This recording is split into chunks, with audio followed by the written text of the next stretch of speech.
स्वामी समर्थ. एक दिवशी विष्णुदेव आणि लक्ष्मी माता बसल्या होत्या, पण लक्ष्मी मातेच्या चेहऱ्यावर वेगळीच चिंता दिसत होती. तेव्हा प्रभू विष्णू म्हणाले, माते, कोणत्या काळजीत आहेस? तेव्हा माता म्हणाली, प्रभू, पृथ्वीवरती माणूस असंतुष्टपणे दिसत आहे. त्याच्याकडे धन पैसा आहे, पण तो आनंदी नाही. यावरती काय करावे? तेव्हा विष्णू म्हणाले, माते, मी आता तुला एक कथा सांगतो. ती घेऊन तू पृथ्वीवरती जा आणि ही कथा जो कोणी शेवटपर्यंत ऐकेल आणि अंमलात आणेल त्याच्या घरी तू अखंड वास कर.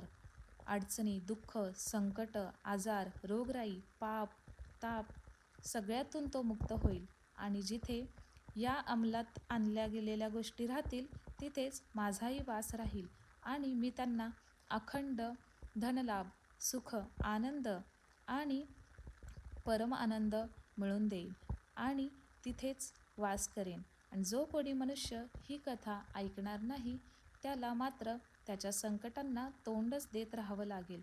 तू जा आणि प्रचिती दे. एवढं म्हणून विष्णुदेव आशीर्वाद देतात.